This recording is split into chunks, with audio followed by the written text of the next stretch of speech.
व्याख्यामुद्रां करसरसिजैः पुस्तकं शङ्खचक्रे बिभ्रद्भिन्नस्फटिकरुचिरे पुण्डरीके निषण्णः अम्लानश्रीरमृतविशदैरंशभिप्लावयन् मामाविर्भूयादनगमहिमा मानसे वागधीशः। नमस्ते प्राणेश प्रणतविभवायावनिमगाः नमः स्वामिन् रामप्रियतमनमन् गुरुगुण नमस्तुभ्यं भीमप्रबलतमकृष्णेष्ट भगवन् नमः श्रीमन्मध्वप्रदिश सुदर्शन्नो जय जय श्रीगुरुभ्यो नमः। नारायणं सुरगुरुं जगदेकनाथं भक्तप्रियं सकललोकनमस्कृतं च त्रैगुण्यवर्जितमजं विभुमाद्यमीशं वन्दे भवग्रहम् अमरासुरसिद्धवन्द्यं नारायणं नमस्कृत्य नरं चैव नरोत्तमं देवीं सरस्वतीं व्यासं ततो जयमुदीरये।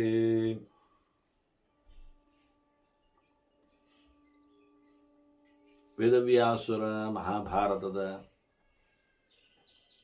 ಚಿಂತಕರಿಗೆ ವಂದನೆಗಳು. ಶಾಂತಿ ಪರ್ವದ 470ನೆಯ ಪ್ರವಚನ. ವೇದವ್ಯಾಸರು ವೈರಾಗ್ಯಬೋಧಕವಾದ ನಿತ್ಯ ಸತ್ಯವಾದ ಮಾತುಗಳನ್ನು ತನ್ನ ಮಗನಿಗೆ ಶುಕನಿಗೆ ತಿಳಿಸಿದರು. ಈ ಲೋಕವನ್ನು ಪರಿಕಿಸು ಅನ್ನುವುದಾಗಿಯೂ ಇಡೀ ಜೀವಲೋಕ ಚಿನ್ನಭೂತಂ ಪಶ್ಯತಿ ಚಿನ್ನಭೂತಂ ಹಿ ಜೀವಲೋಕಂ ಸ್ವಕರ್ಮಣ, ಅವರವರು ಮಾಡಿಕೊಂಡು ಬಂದಿರತಕ್ಕಂತಹ ಶುಭ ಅಶುಭಗಳ ಕರ್ಮಗಳ ಜಾಲರಿಯಿಂದ ಪ್ರತಿಯೊಬ್ಬರೂ ಸಹ ಅವರವರ ಪಾಡಿನಲ್ಲಿ ಅವರವರ ನೆಲೆಯಲ್ಲಿ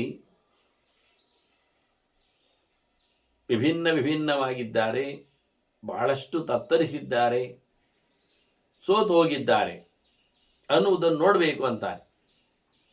ತದೇತತ್ ಸಂಪ್ರದರ್ಶೈವ ಕರ್ಮಭೂಮಿಂ ಪ್ರಪಶ್ಯತಃ ಶುಭಾನಿ ಆಚರಿತವ್ಯಾನಿ ಪರಲೋಕಂ ಅಭಿಪ್ಸತ. ಇದನ್ನು ನೋಡಿಯೇ ಇದು ತಾಣ ಕರ್ಮಭೂಮಿ, ಇದು ಇಲ್ಲಿ ಮಾಡಿದ್ದಕ್ಕೆ ಕೂಡಿಸು ಮತ್ತು ಕಳೆ ಇದೆ.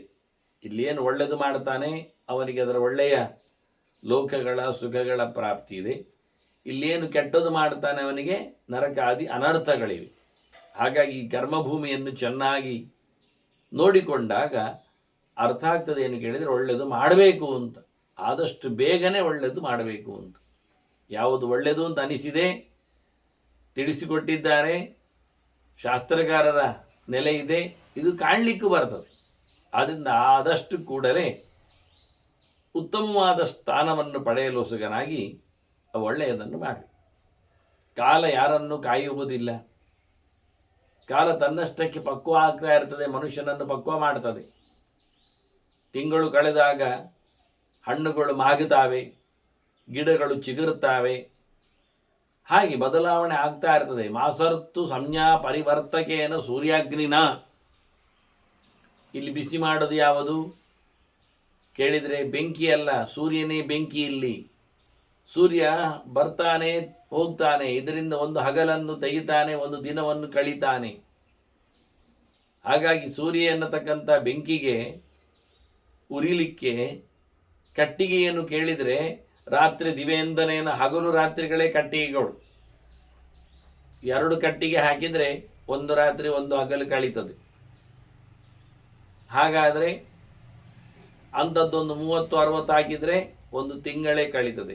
ಅಂಥದ್ದೊಂದು 2 ಸರ್ತಿ ಹಾಕಿದರೆ ಒಂದು ಋತುವೇ ಹೋಗ್ತದೆ. ಅಂಥದ್ದು 6 ಸರ್ತಿಯಲ್ಲಿ ಒಂದು ವರ್ಷವೇ ಆಗ್ತದೆ. ಹೀಗೆ ತನ್ನಷ್ಟಕ್ಕೆ ಸೂರ್ಯ ಕಾಲದ ನೆಲೆಯಲ್ಲಿ ಬಂದು ಬಿಸಿ ಮುಟ್ಟಿಸ್ತಾನೆ, ಸುಟ್ಟಾಕಿ ಹೋಗ್ತಾನೆ, ಯಾರನ್ನು ಉಳಿಸುವುದಿಲ್ಲ. ಸ್ವಕರ್ಮನಿಷ್ಠಾ ಫಲ ಸಾಕ್ಷಿಕೇಣ ಭೂತಾನಿ ಕಾಲಃ ಭಜತಿ ಪ್ರಸಹ್ಯ.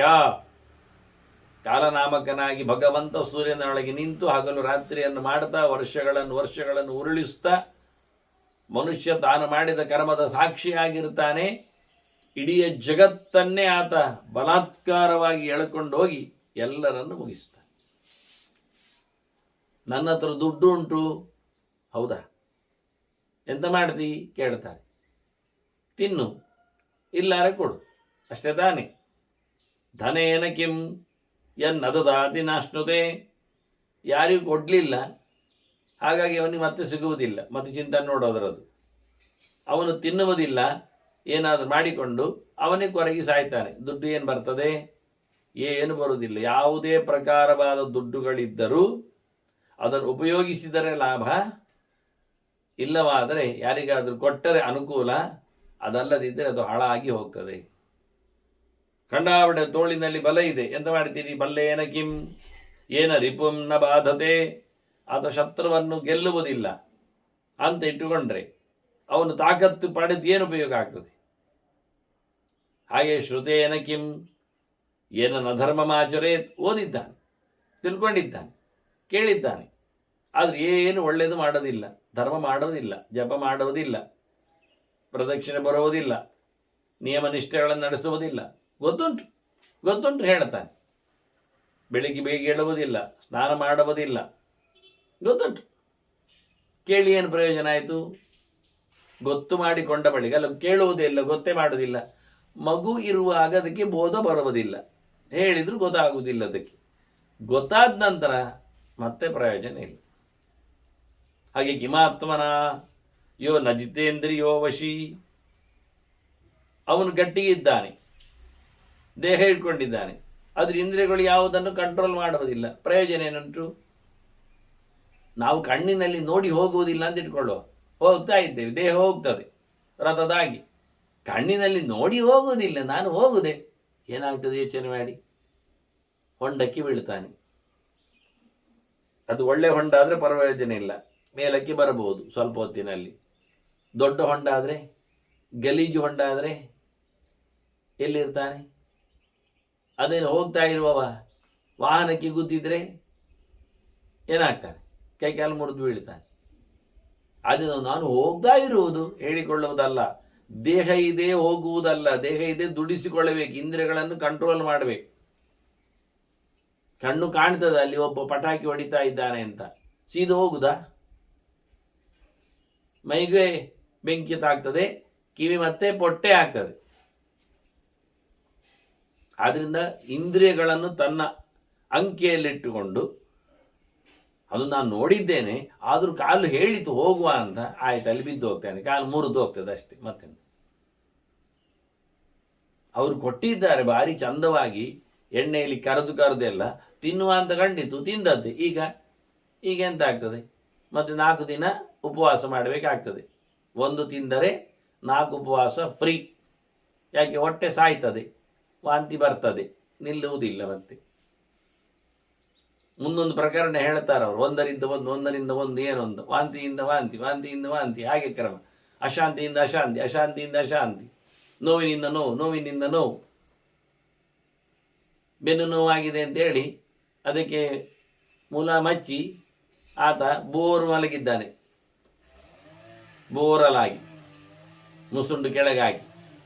ಈಗ ಮುಸುಂಡು ನೋವು ಹೇಳ್ತಾ ಇದ್ದಾನೆ. ಯಾಕೆ? ಅದು ಬೋರಲಾಗಿ ಮಲಗಿದ್ದಕ್ಕೆ. ಬೆನ್ನು ನೋವಿಗೋಸ್ಕರ ಇಡೀ ದಿನ ಮುಸುಂಡು ನೆಲಕ್ಕೆ ಹಾಕಿ ಮಲಗಿದ್ದಾನೆ. ಈಗ ಮೂಗು ñಪ್ಪೆ ಆಗಿದೆ, ಮುಸುಂಡು ಬಾಪಿದೆ ಹೇಳ್ತಾನೆ. ಎಂತ ಮಾಡೋದು? ಹಾಗೆ ಕ್ರಮ. ನೋವಿನಿಂದ ನೋವು, ಸಂಕಟದಿಂದ ಸಂಕಟ, ಇದು ಸಹಜವಾಗಿ ಆಗುವುದು. ಆದ್ದರಿಂದ ಇಂದ್ರಿಯಗಳನ್ನು ತನ್ನ ಅಂಕೆಯಲ್ಲಿಟ್ಟುಕೊಂಡು ತನಗೆ ಬೇಕಾದಾಗ ಅದನ್ನು ದುಡಿಸಿಕೊಂಡು ದೇಹವನ್ನು ಮೆರೆಸಲಿಕ್ಕೆ ಬರ್ತದೆ, ದೇಹವನ್ನು ದುಡ್ಲಿಕ್ಕೂ ಬರ್ತದೆ. ಇಂದ್ರಿಯಗಳನ್ನು ಬೆಗ್ಗಾಬಿಟ್ಟಿಯಾಗಿ ಬಿಡಿಸಿದ್ದು ಇಲ್ಲಿ ಹೇಳಿಕೊಳ್ಳುವಾಗ ವೇದವ್ಯಾಸರು ಕೇಳಿಕೊಂಡಾಗ ಈ ಮಾತಿನಲ್ಲಿ ಎಲ್ಲ ವರ್ಣದವರನ್ನು ಮಾತಾಡಿಸಿದ್ದಾರೆ. ಶ್ರುತೇನ ಕಿಂ ಏನ ನಧರ್ಮಮಾಚರೇತ್ ಎನ್ನುವುದು ಬ್ರಹ್ಮವರ್ಗವನ್ನು ಮಾತಾಡಿಸಿದ್ದವರು. ಒಳ್ಳೆ ಓದುಕೊಂಡಿದ್ದೀಯಾ, ಆದರೆ ಧರ್ಮವೇ ಮಾಡ್ತಾ ಇಲ್ಲ. ಆದರೆ ಅಲ್ಲ, ರಾಜನಿಗೂ ಓದು ಇದೆ, ಹೌದು, ರಾಜನಿಗೆ ಓದು ಇದೆ, ಆದರೆ ಅವನು ಪೂರಾ ಧರ್ಮ ಮಾಡುವುದಿಲ್ಲ. ಯಾಕೆಂದರೆ ರಾಜನ ಒಂದು ಧರ್ಮ ಇದೆ.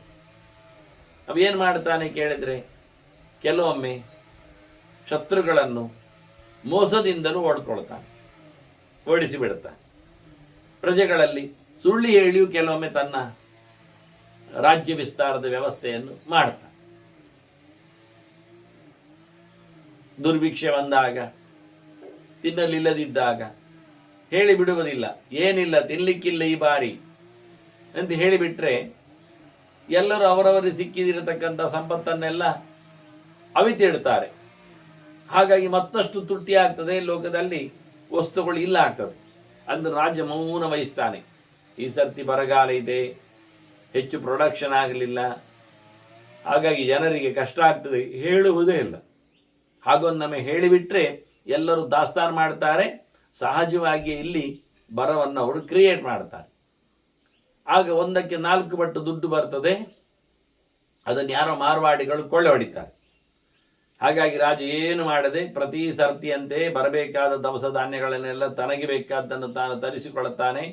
ಆದಷ್ಟು ತಾನೇ ಸಂಪತ್ತನ್ನು ಒಟ್ಟು ಮಾಡಿಕೊಂಡು ಅದನ್ನು ತರಿಸಿ ಮತ್ತೆ ಲೋಕದಲ್ಲಿ ಅದು ಇಲ್ಲ ಆದಾಗ ಅರಮನೆಯಿಂದ ಅಂತ ಹೇಳಿಕೊಂಡು ಅದನ್ನು ಹೊರಗೆ ಹಾಕಿ ಜನರಿಗೆ ಸಿಗುವಂತೆ ಮಾಡ್ತಾನೆ. ಇದು ಅವನು ಬುದ್ಧಿವಂತಿಕೆ. ಹಾಗೆ ಇಂಥ ಸಂದರ್ಭದಲ್ಲಿ ಅವನು ಸುಳ್ಳು ಹೇಳಿದ್ದಾನೆ, ಮೋಸ ಮಾಡಿದ್ದಾನೆ, ಅವನು ಸರಿ ಇಲ್ಲ, ಆರ್ಜವ ನೇರ ಇಲ್ಲ ಅವನು, ಹಾಗೆಲ್ಲ ಯಾರು ಹೇಳುವುದಿಲ್ಲ. ಅದನ್ನ ಪ್ರಧಾನವಾಗಿ ಓದು ಎನ್ನುವುದು ಬೇರೆ ಕೆಲಸ ಇಲ್ಲದ ಬ್ರಹ್ಮವರ್ಗಕ್ಕೆ ಹೇಳಿದ್ದು. ಅದನ್ನ ಚಂದವಾಗಿ ತಿಳಿದು ಧರ್ಮವನ್ನು ಮಾಡು. ಓದಿಕೊಂಡ ಬಳಿಕ ಶಾಸ್ತ್ರವನ್ನು ಅರಿತ ಬಳಿಕ ಧರ್ಮವನ್ನು ಮಾಡದಿದ್ದರೆ ಏನು ಪ್ರಯೋಜನ ಇಲ್ಲ, ದಂಡ. ಕಲಿತಿದ್ದಾನೆ ಕೆಲಸ ಮಾಡುವುದಿಲ್ಲ ಅಂದರೆ ವ್ಯರ್ಥ ಅಂತ ಅರ್ಥ. ಕೆಲಸ ಮಾಡ್ತಾನೆ ಕಲೀಲಿಲ್ಲ ಅಂದರೆ ಕೆಲಸ ಹಾಳು ಅಂತ ಅರ್ಥ. ಅದರಿಂದ ಎರಡನೇ ಮಾತು ಬಲೆಯನ ಕಿಮ್ಮಂದ, ಅದು ಕ್ಷತ್ರಿಯ ವಿಷಯ. ಒಳ್ಳೆ ಬಲಿಷ್ಠ ರಾಜ ಇದ್ದಾನೆ, ಅವನು ಯುದ್ಧವನ್ನೇ ಮಾಡ್ತಾ ಇಲ್ಲ, ಶತ್ರುಗಳನ್ನು ಓಡಿಸ್ತಾ ಇಲ್ಲ, ತೊಂದರೆಗಳನ್ನು ಅನುಭವಿಸ್ತಾ ಇರ್ತಾನೆ. ಪ್ರಯೋಜನ ಏನಾಗ್ತದೆ? ಅದನ್ನ ರಿಪುಗಳಿಗೆ ಬಾಧೆ ಆಗುವಂತಹ ಬಲ ನಮ್ಮದು ಬೇಕು. ನಮ್ಮ ಪ್ರಜೆಗಳಿಗೆ ಒಳಿತಾಗಬೇಕು, ಶತ್ರುಗಳಿಗೆ ತೊಂದರೆ ಆಗಬೇಕು. ಇನ್ನೂ ಒಂದು ಕೇಳ್ತಾನೆ, ಧನೇನ ಕಿಮ್ ಅಂತಾನೆ. ದಾನ ಮತ್ತು ಅಶನ ಇದೆರಡು ದುಡ್ಡಿನ ಮೋರೆ. ಸಂಪತ್ತಿದ್ದಾಗ ಏನು ಮಾಡಲಿಕ್ಕೆ ಬರ್ತದೆ? ತಿನ್ನಲಿಕ್ಕೆ ಬರ್ತದೆ. ಎಷ್ಟು ಅಂತ ತಿನ್ಬೋದು? ತಿಂತಾ ಇರ್ಬೋದು, ಬಗೆ ಬಗೆಯದ್ದನ್ನು ಬಗೆ ಬಗೆಯ ರೀತಿಯಲ್ಲಿ. ಕೊನೆಗೂ ತಿನ್ನುವುದು ಸಾಕು ಕಾಣ್ತದೆ, ಇಲ್ಲ ದೇಹವೇ ಸಾಕಾಗಿ ಹೋಗ್ತದೆ. ಅದಕ್ಕೆ ಕೊನೆಗೇನು ಮಾಡಬೇಕು? ಹಾಗೆ ತಿನ್ನದೆ ಒಟ್ಟು ಮಾಡಿಕೊಂಡ್ರೆ ಅದು ಗೆದ್ದಲು ಹಿಡಿತದೆ, ಕೊಳೆತು ಹೋಗ್ತದೆ, ಹಾಳಾಗಿ ಬಿಡ್ತದೆ, ಕಳ್ಳರು ಕದೀತಾರೆ. ಆದ್ರಿಂದ ಏನು ಮಾಡಬೇಕು? ಕೊಟ್ಟು ಬಿಡಬೇಕು. ಅದು ಎಚ್ಚರ ಆಗಬೇಕು. ಕೊಟ್ಟದ್ದು ತನಗೆ, ಬಚ್ಚಿಟ್ಟದ್ದು ಪರರಿಗೆ ಅಂತ. ಹಾಗಾಗಿ ಕೊಟ್ಟರೆ ಏನಾಗ್ತದೆ? ದಾನಂಧ್ರುವಂ ಪರತಿ ಪಾತ್ರ ಗುಣಾನುಕೂಲ್ಯಾತ್. ಒಳ್ಳೆಯ ವ್ಯಕ್ತಿಗಳಿಗೆ ಒಳ್ಳೆಯ ಸಮಯದಲ್ಲಿ ಕೊಟ್ಟಿರತಕ್ಕ ಸಂಪತ್ತು ಅದೇ ರೀತಿಯಾಗಿ ಇವನಿಗೆ ರಿಟರ್ನ್ ಬರ್ತದೆ.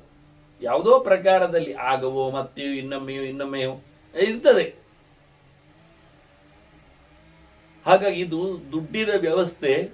ದಾನ ಅಶನಗಳಲ್ಲಿ, ಭೋಗ ದಾನಗಳಲ್ಲಿ ವೈಶ್ಯರನ್ನು ಹೆಚ್ಚು ಮಾತಾಡಿಸಿ.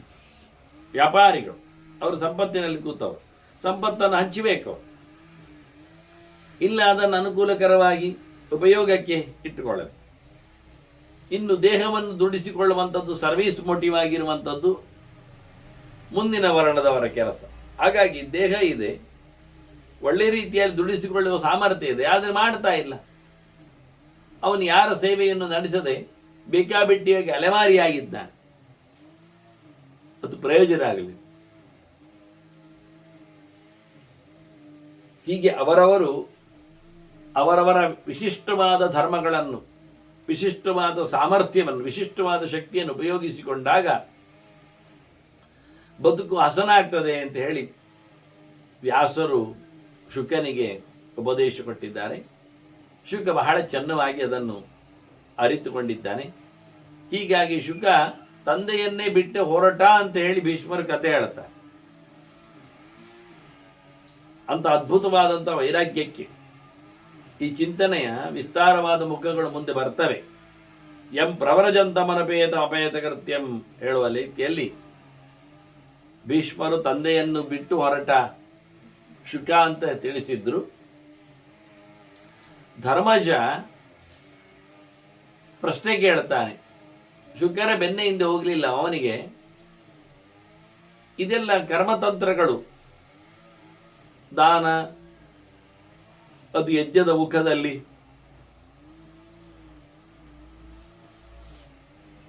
ಬರುವಂತಹ ನೆಲೆಯಲ್ಲಿ ಧರ್ಮ ಆಚರಣೆ ಅಂತ ಹೇಳುವಾಗ ಶಾಸ್ತ್ರ ಹೇಳಿದಂತೆ ಧರ್ಮವನ್ನು ಮಾಡಬೇಕು, ಕರ್ಮವನ್ನು ಮಾಡಬೇಕು ಅಂದರೆ ಯಜ್ಞವನ್ನು ಮಾಡಬೇಕು ಅಂತ ಅರ್ಥ. ಹಾಗೆ ಅದಕ್ಕೆ ಅನುಗುಣವಾಗಿ ದಾನವನ್ನು ಮಾಡಬೇಕು, ಧನ ಇದ್ದಾಗ ಅಂತ ಹೇಳಿದ್ರು. ಹಾಗೆ ದೇಹವನ್ನಿದ್ದಾಗ ದಂಡಿಸಿಕೊಳ್ಳಬೇಕು, ಅದನ್ನು ತಪಸ್ಸಿನಲ್ಲಿ ನೆಲೆಗೊಳಿಸಬೇಕು ಅಂತ ಹೇಳಿದ್ರು. ಬಲ ಇದ್ದಾಗ ಶತ್ರುವನ್ನು ದೂರ ಮಾಡಬೇಕು ಅಂದಾಗ ಬಲ ಯಾವುದು? ಆತ್ಮಬಲ ಇದ್ದಾಗ ಶತ್ರು ಯಾವುದು? ಆತ್ಮಶತ್ರುಗಳು, ಕಾಮಾದಿ ಷಡ್ವೈರಿಗಳು, ಆಲಸ್ಯ ಮುಂತಾದವುಗಳು, ಸೋಮಾರಿತನ, ನಿದ್ದೆ, ಇವನ್ನೆಲ್ಲ ದೂರ ಮಾಡಬೇಕು ಅಂತ ಹೇಳಿಕೊಟ್ಟ ಅರ್ಥದಲ್ಲಿ. ಹಾಗಾಗಿ ಧರ್ಮರಾಜ ಯಜ್ಞದಾನ ತಪಸ್ಸುಗಳ ಮೌಲ್ಯವನ್ನು, ಔಚಿತ್ಯವನ್ನು ಕೇಳುತ್ತಾನೆ.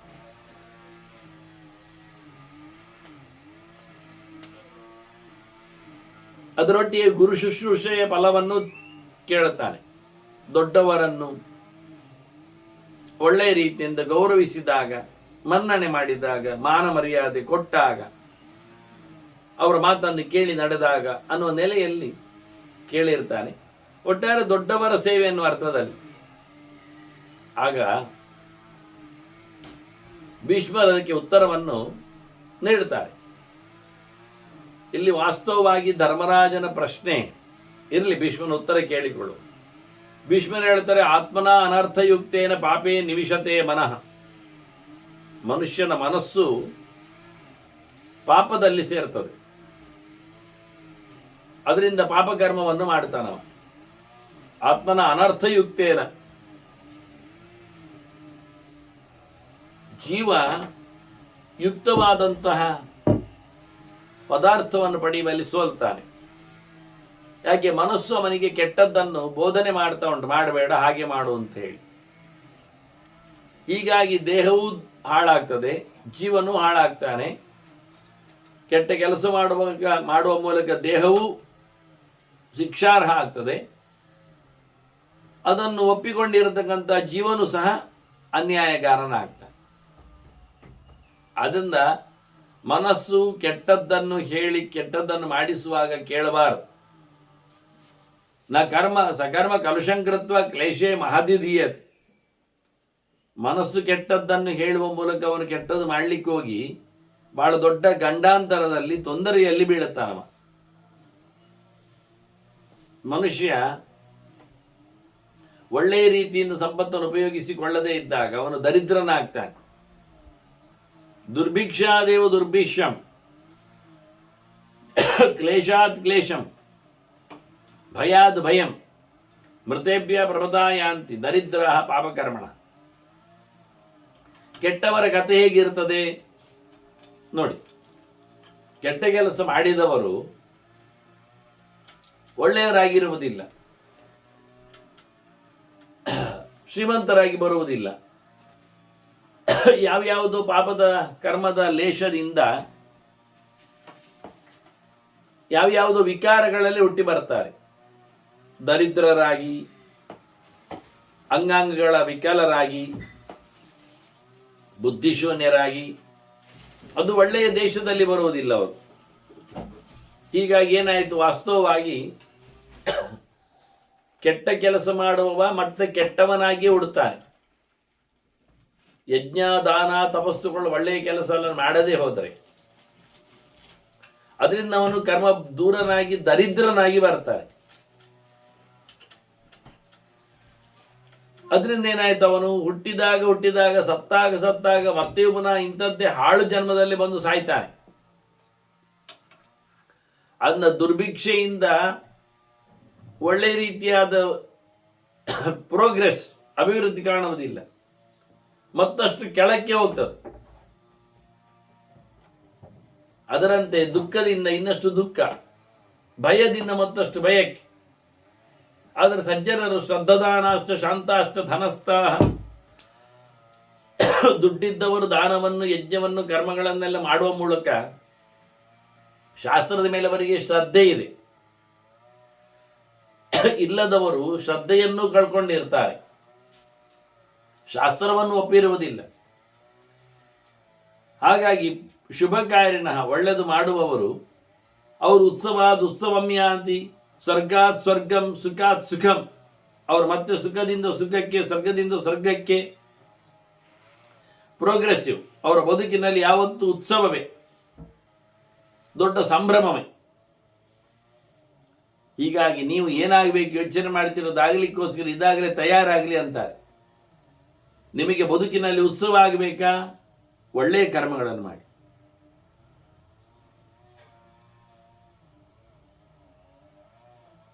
ಜೀವನ ಪೂರ್ತಿ ದರಿದ್ರರಾಗಿರ್ತೀರಾ ಕೆಟ್ಟ ಕೆಲಸದಲ್ಲಿ, ಎಲ್ಲವನ್ನು ಕಳ್ಕೊಳ್ಳಿ ಅಂತ. ಹಾಗಾಗಿ ಉತ್ತಮವಾದ ಕರ್ಮಗಳನ್ನು ಮಾಡುವ ಮೂಲಕ ಉತ್ತಮನಾಗಲಿಕ್ಕೆ ಸಾಧ್ಯ ಇದೆ ಅನ್ನೋದನ್ನು ತೋರಿಸಿಕೊಡ್ತಾ, ಕೆಟ್ಟವರು ಬದುಕಿನುದ್ದಕ್ಕೆ ತೊಂದರೆಯನ್ನು ಹೇಗೆ ಅನುಭವಿಸ್ತಾರೆ ಅಂತ ಹೇಳ್ತಾನೆ. ವ್ಯಾಳ ಕುಂಜರ ದುರ್ಗೇಶು ಸರ್ಪಚೋರ ಭಯೇಶು ಚ ಹಸ್ತಾಪಾಪೇನ ಗಚ್ಚನ್ನಿ ನಾಸ್ತಿಕಾ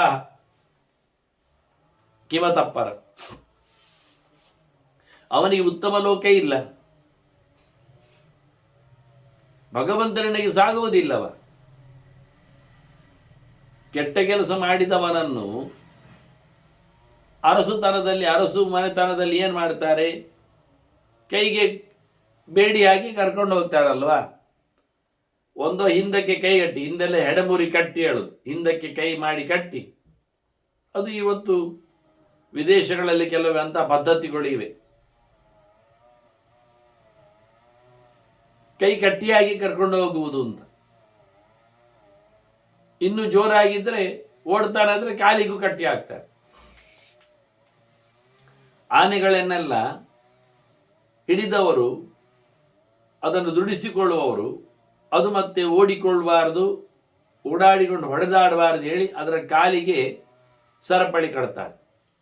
ಒಂದು ಕಾಲಿಗೆ ಸರಪಳಿ ಕಟ್ಟಿ ಬಿಡ್ತಾರೆ, ಸ್ವಲ್ಪ ಲೂಸ್ ಆಗಿ. ಹಾಗಾಗಿ ಹೆಜ್ಜೆ ಇಟ್ಟು ನಡಿಲಿಕ್ಕೆ ಆಗ್ತದೆ ಅದಕ್ಕೆ.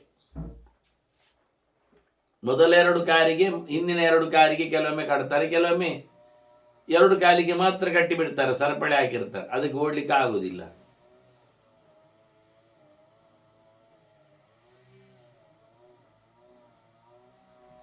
ಹಾಗೆ ಕೆಟ್ಟ ಕೆಲಸ ಮಾಡಿದವರನ್ನು, ಕೆಟ್ಟ ಕರ್ಮಗಳನ್ನು ಮಾಡಿದವರನ್ನು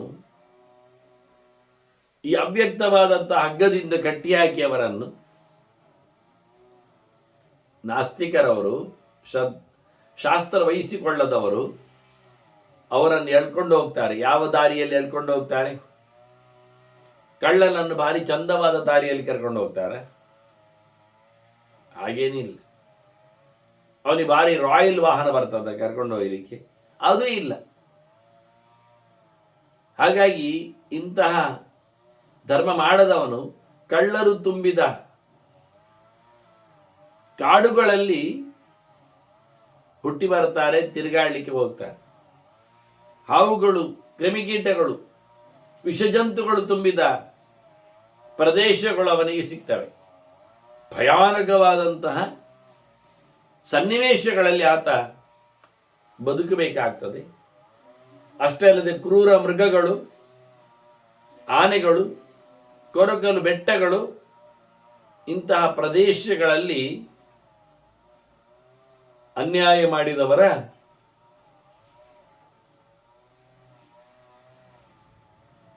ಶಾಸ್ತ್ರ ಒಪ್ಪದ ಯಜ್ಞದಾನ ತಪಸ್ಸುಗಳನ್ನು ನಡೆಸದವರ, ಉತ್ತಮರ ಬಗ್ಗೆ ಎಚ್ಚರದ ನೆಲೆ ಇಲ್ಲದವರ ಕಥೆ ಇದು ಅಂತ. ಅದೇ ದೇವತೆಗಳನ್ನು ಪೂಜೆ ಮಾಡಿದವರು, ತಂದೆ ತಾಯಿಗಳನ್ನು ಪ್ರೀತಿಸಿಕೊಂಡವರು, ಅವರಲ್ಲಿ ದೇವತ್ವವನ್ನು ಕಂಡವರು, ಅತಿಥಿ ಸತ್ಕಾರ ಮಾಡಿದವರು, ಚರಾಚರ ಪ್ರತಿಮೆಗಳಲ್ಲಿ ಭಗವಂತನ ಎಚ್ಚರವನ್ನು ಮೂಡಿಸಿಕೊಂಡವರು, ಅಂತ ಒಳ್ಳೆಯವರು ಅವರು ಅತ್ಯದ್ಭುತವಾದಂತಹ ಸದ್ಗತಿಯನ್ನು ಪಡೆಯಲಿಕ್ಕಿದ್ದಾರೆ. ಪ್ರಿಯ ದೇವಾತಿಥೇಯಾಶ್ಚ, ದೇವತೆಗಳಿಗೆ ಪ್ರಿಯವಾದಂತಹ ಸೇವೆಯನ್ನು ಮಾಡುವಂತೆ ಅತಿಥಿಗಳನ್ನು ಸಹ ನೋಡಿಕೊಂಡವರು. ವದಾನ್ಯಾಹ ಪ್ರಿಯ ಸಾಧವ, ಬೇಕಾದಷ್ಟು ಉದಾರಿಗಳು.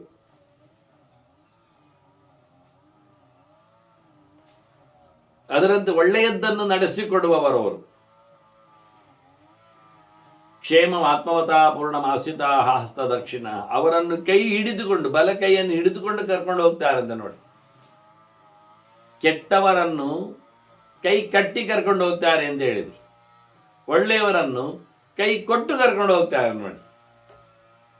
ಅವರ ಬಲಕೈಯನ್ನು ಬಲಕೈಯಿಂದ ಹಿಡಿದುಕೊಂಡು ಅಂದರೆ ನಡೆಸುವ ರೀತಿ ಒಳ್ಳೆ ಕ್ಷೇಮವಾದ ಮಾರ್ಗ, ಮೋಕ್ಷ ಮಾರ್ಗ ಇದು.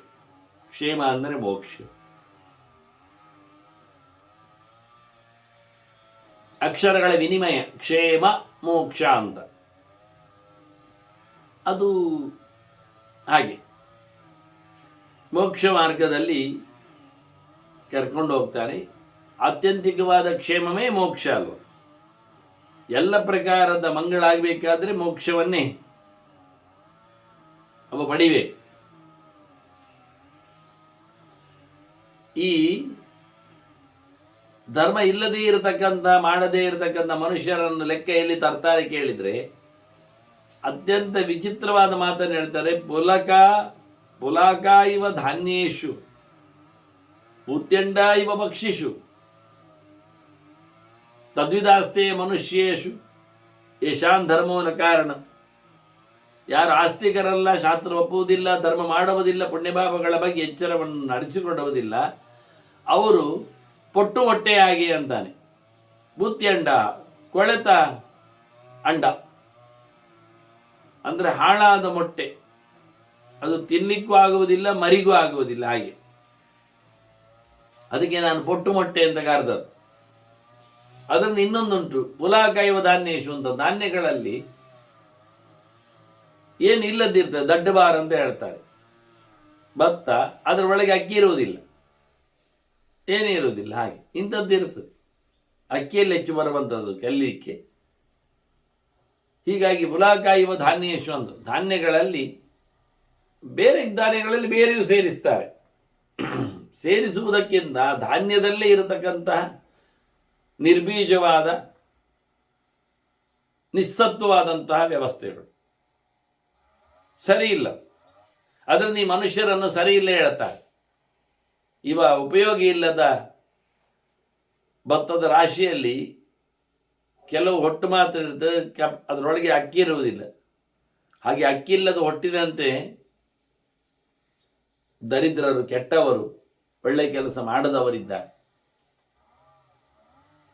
ಅದರಿಂದ ಕೊಳೆತ ಮೊಟ್ಟೆ ಅಂತವರು ಇವರು, ಪ್ರಯೋಜನ ಇಲ್ಲದವರು ಅಂತ ಹೇಳಿ ಎರಡು ಪ್ರಕಾರದ, ಒಂದು ಕಡೆಯಲ್ಲಿ ಜಡದ ಚಿಂತನೆ, ಕಡೆಯಲ್ಲಿ ಜೀವನ ಚಿಂತನೆ ಹೇಳುವ ರೀತಿಯಲ್ಲಿ ಉಲ್ಲೇಖ, ಎರಡು ದೃಷ್ಟಾಂತಗಳನ್ನು ಕೊಟ್ಟಿದ್ದಾನೆ.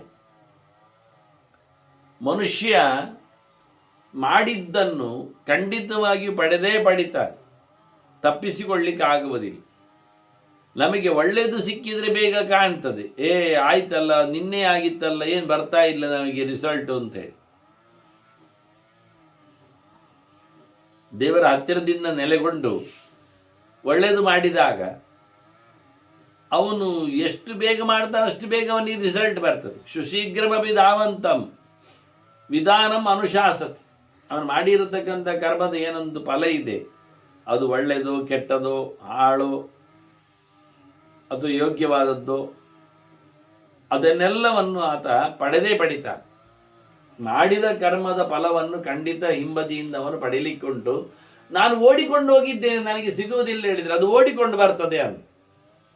ದೈವ ಅದೃಷ್ಟ ಮಾಡಿದ ಮನುಷ್ಯ ಕೆಟ್ಟದ್ದನ್ನು ತಪ್ಪಿಸಲಿಕ್ಕೆ ಓಡುವುದಷ್ಟೇ, ಒಳ್ಳೆಯದನ್ನಲ್ಲ.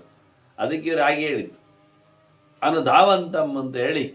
ಅನುಶಾಸತಿ ಅಂತ ಭಾರಿ ಜೋರುಂಟು. ಇದು ತಪ್ಪಿಸಿಕೊಂಡು ಹೋದರೆ ಓಡಲು ನಿಂತರೆ ಕೆಲವೊಮ್ಮೆ ಕೆಟ್ಟ ಪದಾರ್ಥವನ್ನು, ಕೆಟ್ಟ ಕರ್ಮವನ್ನು ಮಾಡಿ ಓಡಲು ಶುರು ಮಾಡಿ ಅದರ ರಿಸಲ್ಟ್ ಮಾಡಿ ನಿಂತರೆ ಅವನನ್ನು ಅದಕ್ಕಿಂತ ಮೊದಲು ಬಂದು ಹೊಡೆದು ನಿಲ್ಲಿಸ್ತದೆ.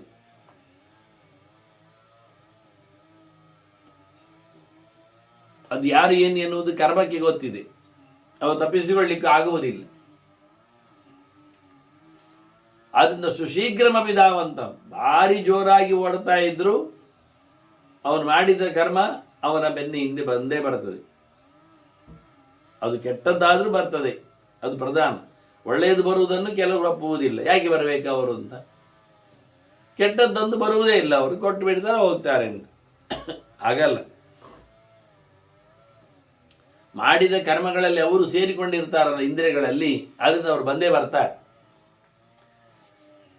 ಹಾಗಾಗಿ ಫಲ, ನಾವು ನಿಂತರೆ ಅದು ನಿಲ್ತದೆ, ನಾವು ಮಲಗಿದರೆ ಅದು ಮಲಗ್ತದೆ.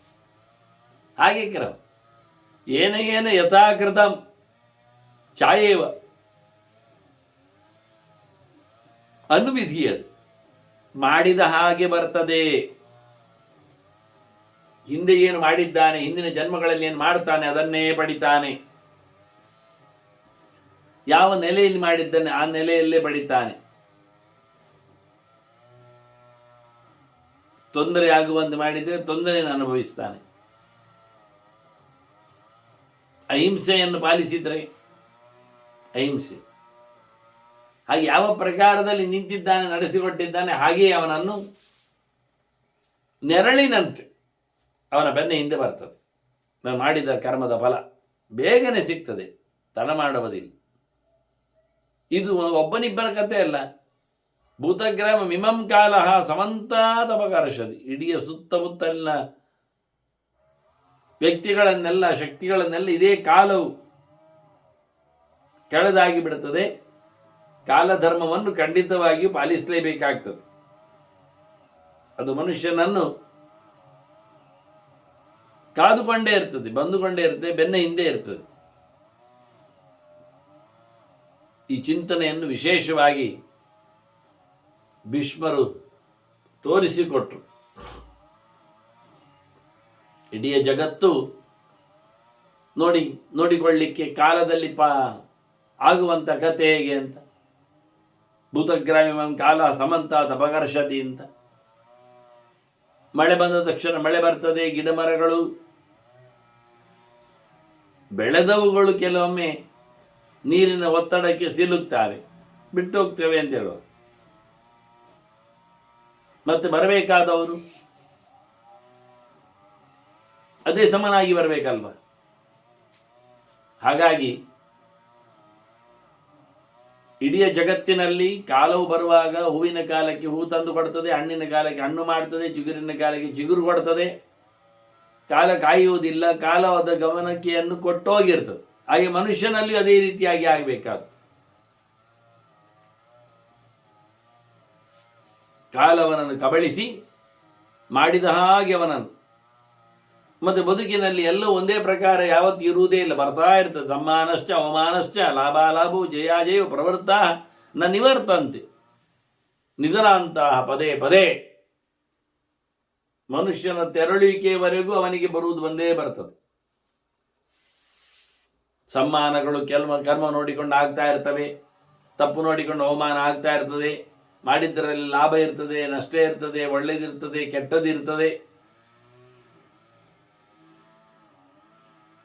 ಅದು ಯಾವಾಗಲೂ ಬಂದವುಗಳು ಬಿದ್ದೋಗುವ ಕ್ರಮ ಇಲ್ಲ, ಸುತ್ತುವರ್ತಾ ಇರ್ತದೆ. ಅದಲ್ಲ ಇನ್ನೊಂದು ನೆಕ್ಸ್ಟ್ ಚೇಂಜ್ ಅಂತ. ಆದರೆ ಬಿಟ್ಟು ಹೋಗುವುದಿಲ್ಲ. ಸಾಯುವವರೆಗೂ ಅವನ ಜೊತೆಯಲ್ಲಿ ಕರ್ಮ, ಸತ್ತ ಬಳಿಕ ಅವನೊಟ್ಟಿಗೆ ಹೋಗ್ತಿದ್ದಾನೆ. ಯಾವಾಗ ಆಗುವುದು? ಪ್ರಳಯದಲ್ಲಿ. ಯಾವಾಗ ಪ್ರಳಯ? ಅದು ಅವನ ಪ್ರವೇಶದಲ್ಲಿ, ಅಪರೋಕ್ಷದೊಂದಿಗೆ ಪ್ರವೇಶದಲ್ಲಿಯೂ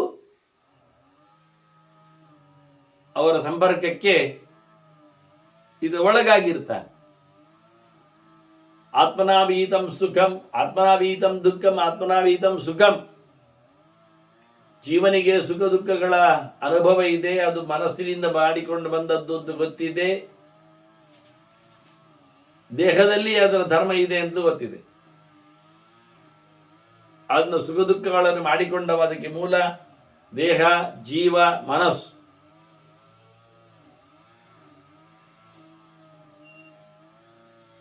ಮನಸ್ಸಿನಲ್ಲಿ ಸುಖದ ಆಸೆ ಬಂದಾಗ ಒಳ್ಳೆಯದನ್ನು ಮಾಡ್ತಾನಮ್ಮ, ದೇಹವನ್ನು ದುಡಿಸಿಕೊಳ್ಳುತ್ತಾನೆ. ದುಃಖವನ್ನು ಅನುಭವಿಸಲಿಕ್ಕೆ ದೇಹವನ್ನು ದುಃಖದ ರೂಪದಲ್ಲಿ ದುಡಿಸಿಕೊಳ್ಳುತ್ತಾನೆ. ಹಾಗಾಗಿ ಜೀವನೇ ಸುಖ ದುಃಖಗಳಿಗೆ ಕಾರಣ. ಅವನ ದೇಹ, ಅವನ ಮನಸ್ಸು ಯಾವತ್ತಿನಿಂದ ಎಲ್ಲಿಂದ ಅವನಿಗೆ ಈ ಸುಖಗಳು ಅವನನ್ನು ಮೆತ್ತಿಕೊಂಡಿದ್ದೆ ಮಾಡಿದ್ದರಿಂದಲೋ ಯಾವತ್ತು ಮಾಡಿದ್ದಾನಲ್ಲ, ಯಾವ ಜನ್ಮದಲ್ಲಿ ಶುರು ಮಾಡಿರ್ತಾನೆ ನೋಡಿ. ಈ ಜನ್ಮಕ್ಕೆ ಬರುವುದೇಕೆಂದರೆ ಗರ್ಭಶಯ್ಯ ಉಪಾದಾಯ. ಹುಟ್ಟಿನಿಂದ ಗರ್ಭದಲ್ಲಿ ಹುಟ್ಟಿನಿಂದಲೂ ಶುರುವಾಗ್ತದೆ ಅವನಿಗೆ. ಭಜತೆ ಪೂರ್ವದೈಕಂ, ಕಳೆದ ಜನ್ಮದ ಸಂಪರ್ಕಗಳು ಸೂಚನೆಗಳಾಗಿ ಅವನಲ್ಲಿ ಇರ್ತವೆ, ಬರ್ತವೆ. ಹಾಗಾದರೆ ಜನ್ಮಾಂತರದ ಸಂಪರ್ಕವೂ ಕರ್ಮಕ್ಕೆ ಉಂಟು ಅಂತ ಅವರು ತೋರಿಸಿಕೊಟ್ಟಾಗ ಆಯಿತು. ಯಾರ್ಯಾರದು ಇಡೀ ಜಗತ್ತಿನಲ್ಲಿ ಅದು ಮುಂದುವರಿತಾ ಇರ್ತದೆ ಕಾಲ.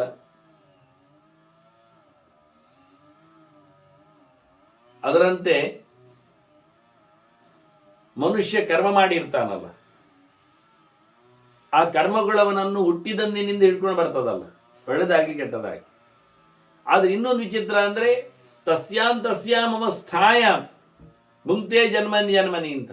ಯಾವ ಅವಸ್ಥೆಯಲ್ಲಿ ಮಾಡಿದ್ದಾವ ಹಾಗೆ ಪಡಿತಾನೆ. ಎಳವೆಯಲ್ಲಿ ಮಾಡಿದ್ನ, ಬಾಲ್ಯಾವಸ್ಥೆಯಲ್ಲಿ ಅಂಥದ್ದೇ ಮಾಡಿದ.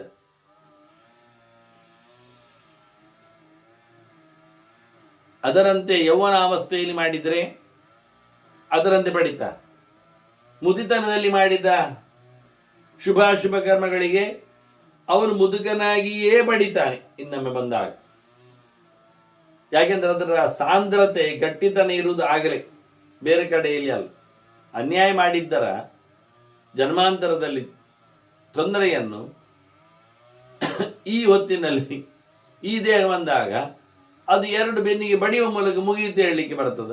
ಅದು ಎಲ್ಲ ಬಡಿಸಿಕೊಳ್ತಾರ ಸಮಯ. ಅಷ್ಟೇ ಮಾಡಿದ್ದು, ಅಷ್ಟೇ ಸಣ್ಣದೇ ಕೆಲಸ. ಆಗಲಿ ಆ ಸಣ್ಣ ಕೆಲಸವೇ ನಮ್ಮ ಎಚ್ಚರದಲ್ಲಿ ಆಗಬೇಕು, ಆಗುವುದಿಲ್ಲ. ಅದು ಇದೊಂದು ವಿಶೇಷವಾದ ಪ್ರಕ್ರಿಯೆ ಕೊಟ್ಟರು. ಎಳವೆಯಲ್ಲಿ ಬರತಕ್ಕ ದುಃಖಗಳಿಗೆ ಎಳವೆಯೇ ಕಾರಣ. ಬೆಳವೆಯಲ್ಲಿ ಮಾಡಿದ ಒಳ್ಳೆ ಕೆಟ್ಟದನಕ್ಕೆ ಬೆಳವೆಯೇ ಕಾರಣ. ಮುದಿತನದಲ್ಲಿ ಕೆಲವರು ಗೋಳಾಡುವುದುಂಟು. ಅವರು ಮುದಿತನದಲ್ಲಿ ಮಾಡಲಿಲ್ಲ ಎಂಥದ್ದು ಹಿಂದೆ, ಈ ಸರ್ತಿ ಮಾಡಲಿಕ್ಕೆ ಆಗುವುದಿಲ್ಲ, ಅದು ಮುಂದುವರಿತದೆ, ಮತ್ತೊಂದು ಸರ್ತಿ, ಎಲ್ಲ ಹಾಗೆ.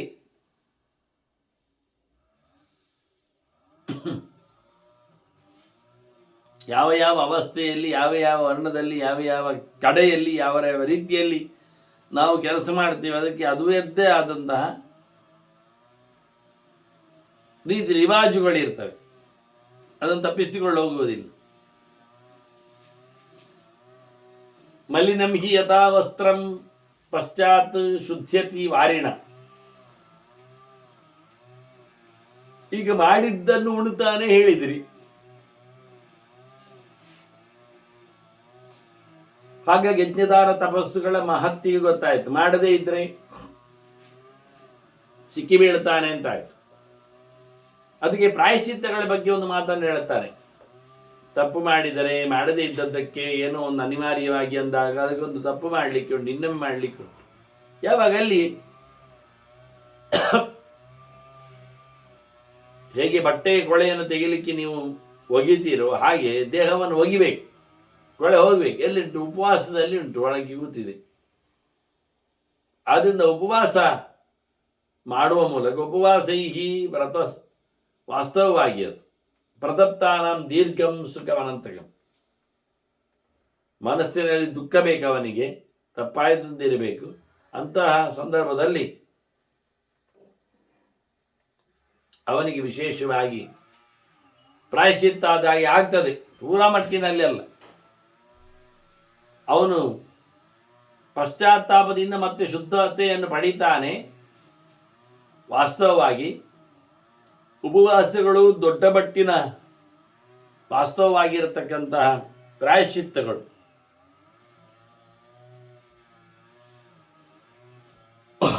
ಬಹಳ ಕಾಲದವರೆಗಿನ ತಪಸ್ಸಾದಿಗಳನ್ನು ನಾವು ನಡೆಸಬೇಕು, ಸ್ವಲ್ಪ ಸಮಯದ್ದಲ್ಲ. ದೀರ್ಘಕಾಲೇನ ತಪಸ್ಸಾ ಸೇವಿತೇನ ತಪೋವನೆ. ಮತ್ತು ಇಲ್ಲಿ ಮಾಡಿ ಪ್ರಯೋಜನ ಇಲ್ಲ.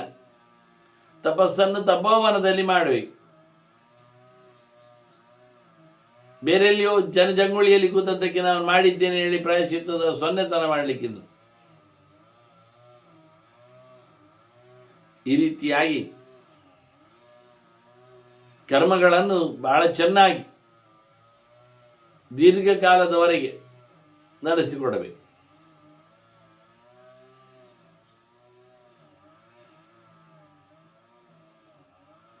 ನಿಜವಾಗಿ ಒಳ್ಳೆಯದು ಮಾಡುವವನು ತಾನು ಒಳ್ಳೆಯದು ಮಾಡೋದಿರುವುದನ್ನು ತೋರಿಸಿಕೊಡುವಂತಿಲ್ಲ. ಅದು ನಮಗತ್ತು. ಧರ್ಮ ಕ್ಷರತಿ ಕೀರ್ತನಾತಿ ಹೇಳುವುದರಿಂದ ಹೊರಟೋಗ್ತದೆ ಅಂತ. ಹಾಗಾಗಿ ಇದರ ಬಗ್ಗೆ ಮಾತನ್ನು ಉಲ್ಲೇಖ ಮಾಡಿದ್ರು. ಮಾಡು, ಹೋಮ ಹವನಗಳಿಗೆ ಗುರು ಶುಶ್ರೂಷಣೆಗಳಿಗೆ ಪ್ರಾಯಶ್ಚಿತ್ತ ಅಂತಾದರೂ ನಡೆಸು. ಆದರೆ ನಡೆಸಿಕೊಡುವಲ್ಲಿ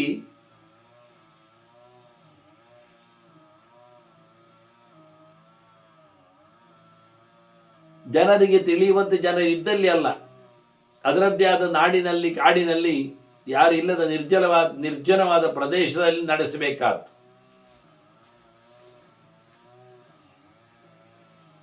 ಆದ್ರಿಂದಲೇ ಮಾಡಿರತಕ್ಕಂಥ ಪುಣ್ಯಕರ್ಮಗಳು ಕಾಣುವಂತಿಲ್ಲ ಅಂತ. ಯಾಕೆ ಅಂದ್ರೆ ಹಕ್ಕಿಗಳ ಹೋದದ್ದು ದಾರಿ ಗೊತ್ತಾಗ್ತದ, ಗುರ್ತಾ ಇರ್ತದೆ ಹೆಜ್ಜೆ, ಮೀನುಗಳದ್ದು ಸಿಗ್ತದ ಇಲ್ಲ. ಹಾಗಾಗಿ ನೀರಿನಲ್ಲಿ ಮೀನಿನ ಸಂಚಾರದ ಮಾರ್ಗ ಸಿಗದಂತೆ ಮೇಲಕ್ಕೆ ಹಕ್ಕಿಗಳ, ಅಂತರಿಕ್ಷದಲ್ಲಿ ಹಾರಿ ಹೋಗುವ ಹಕ್ಕಿಗಳದ್ದು ದಾರಿ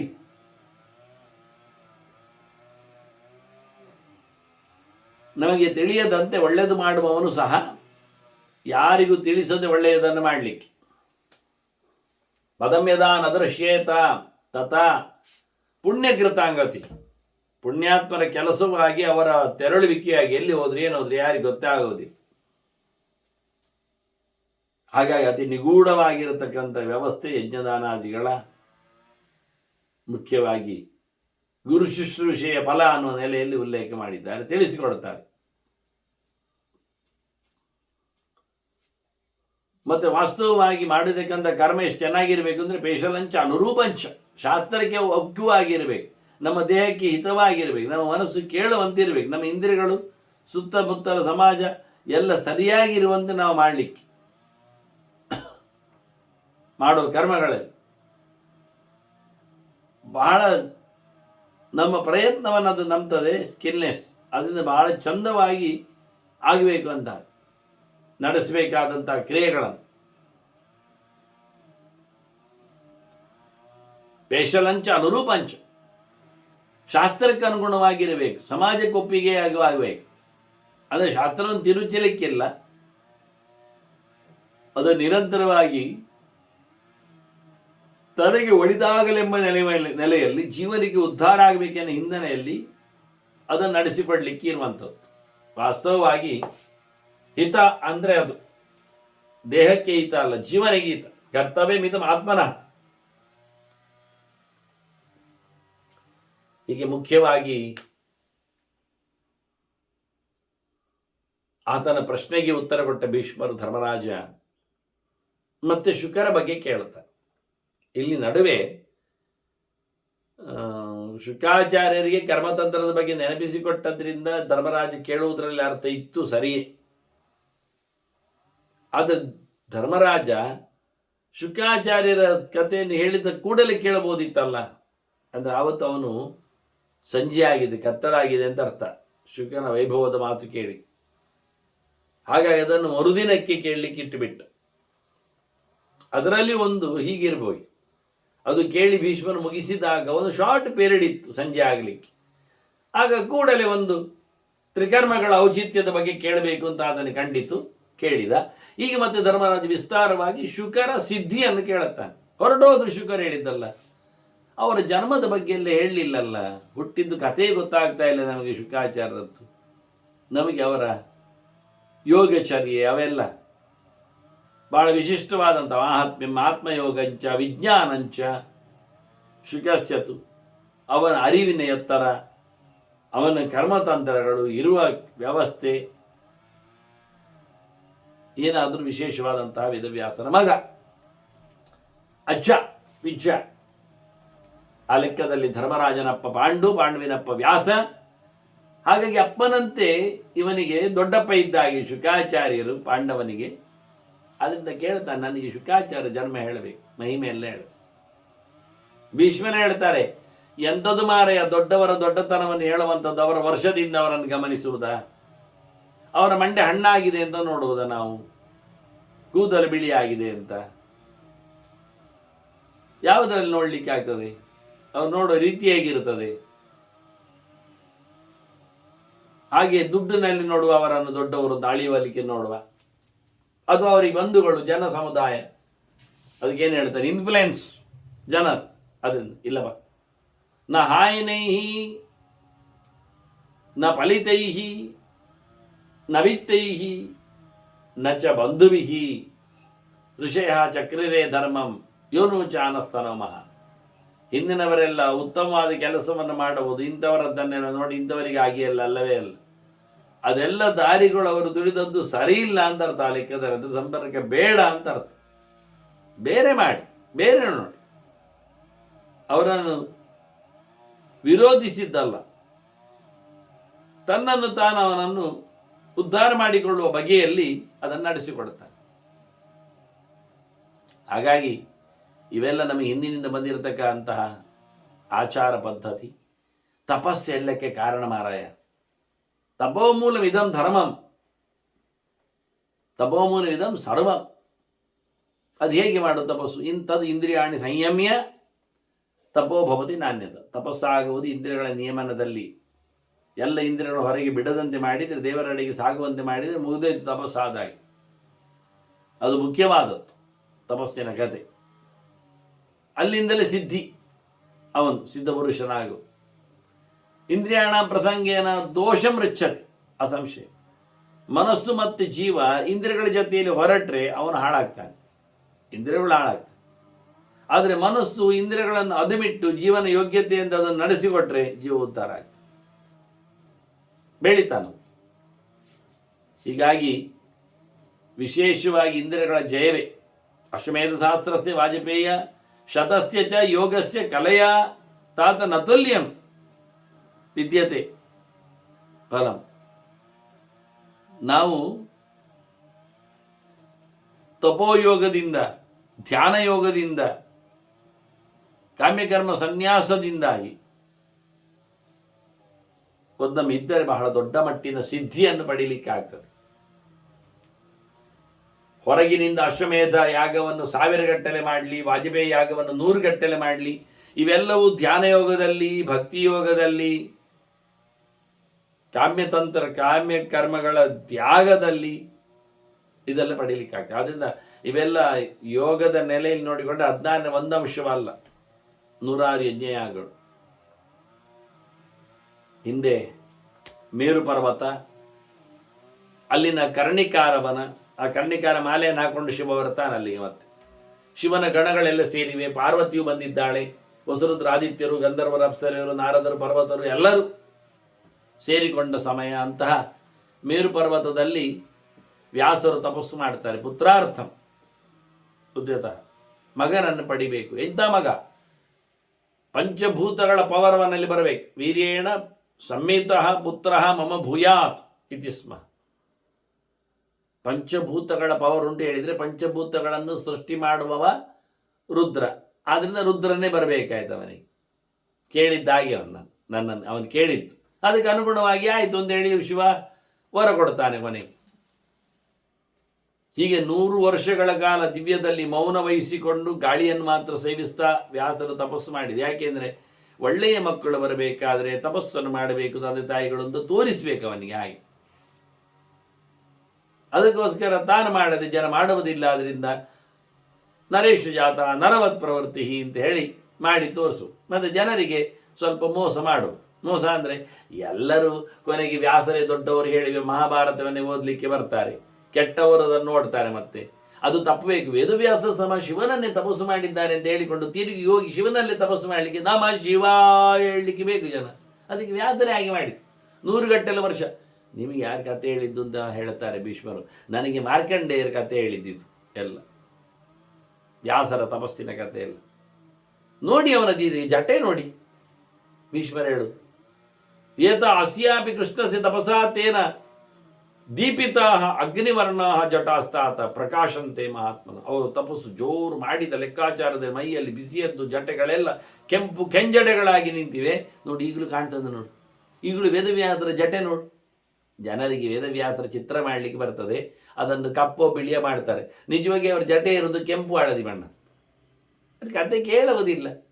ಹೇಳಿದ್ರಿಂದ ಮೆಹಂದಿ ಆಗಿದ್ದ ಮದರಂಗಿ ಹಚ್ಚಿದ್ದಾಗ ಹೇಳ್ತಾರೆ, ನಾಚಿಕೆ ಮಾಡಬೇಕಾಗ್ತದೆ. ನಾನು ಬ್ರಷ್ ಮಾಡಿದಾಗೆ ಎಂಥದ್ದು ಗೊತ್ತಿಲ್ಲ. ಮತ್ತು ಇದು ಚೂಪುಗಡ್ಡೆ ಎಲ್ಲ ಮಾಡಿ ಇಡ್ತಾರೆ ಕೆಲವು. ಅದೆಂಥದ್ದು ಯಕ್ಷಗಾನ ವೇಷವ ಅಥವಾ ನಮ್ಮದು ಕುಣಿತಕ್ಕೆ ಬಂದದ್ದ? ಗಡ್ಡ ಅಗಲವಾಗಿ ಇರೋದು ಅಗಲವಾಗಿ ಇರ್ತದೆ, ಅದೆಂತ ಮಾಡೋದು ಅದಕ್ಕೆ? ಅದನ್ನೆಲ್ಲ ಹೆಣೆದಾಗಿ ಜಟೆ ಮಾಡಿದಾಗಿ ಚೂಪು ಇಷ್ಟುದ್ದ 3 ಮಾರುದ್ದಕ್ಕೆ ಮಾಡಿರ್ತಾರೆ. ಅದೆಲ್ಲ ಆಗಿಲ್ಲ, ಚಂದವಾಗಿ ಗಡ್ಡದ ವ್ಯವಸ್ಥೆ ಅಲ್ಲ. ಹಾಗೆ ಜಟೆ ಕಾಣುತ್ತದೆ ಅಂತ ಹೇಳಿ ಕೊನೆಗೆ ಶಿವ ನೀನು ಎಣಿಸಿದ ಮಗ ಆಗ್ತದೆ ಅಂತ ಹೇಳಿದ. ನಾನೇ ಬರ್ತೇನೆ ಅಂತ. ಹೇಗಿದ್ದಾನವ ಅಂತ ಹೇಳುದು ಶಿವನ ಒಂದು ಮಾತಲ್ಲಿ ನಾವು ಕೇಳಬೇಕು. ತದ್ಭಾವ ಭಾವಿ, ತದ್ಬುದ್ಧಿ, ತದಾತ್ಮ, ತದವಾಶ್ರಯ. ಭಗವಂತನ ಪರಿಪೂರ್ಣವಾದ ಭಕ್ತಿಯಲ್ಲಿ ತುಂಬಿ ತುಳುಕುವವ, ಭಗವಂತನ ಮೇಲೆ ಅವನ ಎಚ್ಚರ, ನೆನಪು, ಮನಸ್ಸು, ಭಗವಂತನಿಗಾಗಿ ಅವನ ಇಂದ್ರಿಯಗಳು, ದೇಹ ದುಡಿಸಿಕೊಳ್ಳುವಂಥದ್ದು, ದೇವರಲ್ಲೇ ನೆಲೆಗೊಂಡವನು. ಮತ್ತೆ ಅಂತಹ ತೇಜಸ್ಸ ವ್ಯಕ್ತಿಯವನು ಲೋಕಾನ್ನ ತ್ರೀನ್ ಯಶಃ ಪ್ರಾಪ್ಸ್ಯತೆ ತೇ ಸುತ. 3 ಲೋಕಗಳನ್ನು ತನ್ನ ತೇಜಸ್ಸಿನಿಂದ ವ್ಯಾಪಿಸಿಕೊಂಡಿರತಕ್ಕಂಥ ಮಗ ಬಹಳ ಎತ್ತರದ ಹೆಸರನ್ನು ಪಡಿತಾನೆ ಅಂತ ಹೇಳಿ ವಿಶೇಷವಾಗಿ ಶಿವನಿಗೆ ತಾನೇ ಹುಟ್ಟುವ ಕಥೆಯನ್ನು, ಇದನ್ನೆಲ್ಲ ಅಹಂಕಾರಾತ್ಮಕೋ ರುದ್ರ ಶುಕ ದ್ವೈಪಾಯನಾತ್ಮಜ ಅಂತೇಳಿ ಬಹಳ ಸುಂದರವಾಗಿ ಭಾಗವತದ ಕಥೆಯನ್ನೆಲ್ಲ ಚಿಂತನೆಯನ್ನು ತಂದುಕೊಟ್ಟಿದೆ. ತಂ ಸರ್ವಭೂತ ಹೃದಯ ಮುನಿಮಾನತೋಸ್ವಿ. ಸರ್ವಭೂತ ಹೃದಯ ಪಂಚಭೂತಗಳ ವಿಶೇಷವಾದಂಥ ವ್ಯಕ್ತಿ, ಪವರುಳ್ಳವ ಅಂತ ಅರ್ಥದಲ್ಲಿ, ಶಕ್ತಿ ಉಳ್ಳವನು ಅಂತ. ಹೀಗೆ ವ್ಯಾಸರಿಗೆ ಶುಕನ ಜನ್ಮವನ್ನು, ಚಿಂತನೆಯನ್ನು ಭೀಷ್ಮರು ಕೊಡುತ್ತಾ ಮಾರ್ಕಂಡರು ಹೇಳಿದ ಕಥೆಯನ್ನು ಧರ್ಮರಾಜನಿಗೆ ತಿಳಿಸ್ತಾ, ಇನ್ನು ಉಳಿದ ಧರ್ಮರಾಜ ಕೇಳಿಕೊಂಡ ಶುಕನ ದೀರ್ಘವಾದ ಚರಿತೆಯನ್ನು ನಾವು ಮತ್ತೆ ಕೇಳುವ ವಂದನೆಗಳೊಂದಿಗೆ ಶ್ರೀಕೃಷ್ಣ ನಾರಾಯಣ ನಾರಾಯಣ.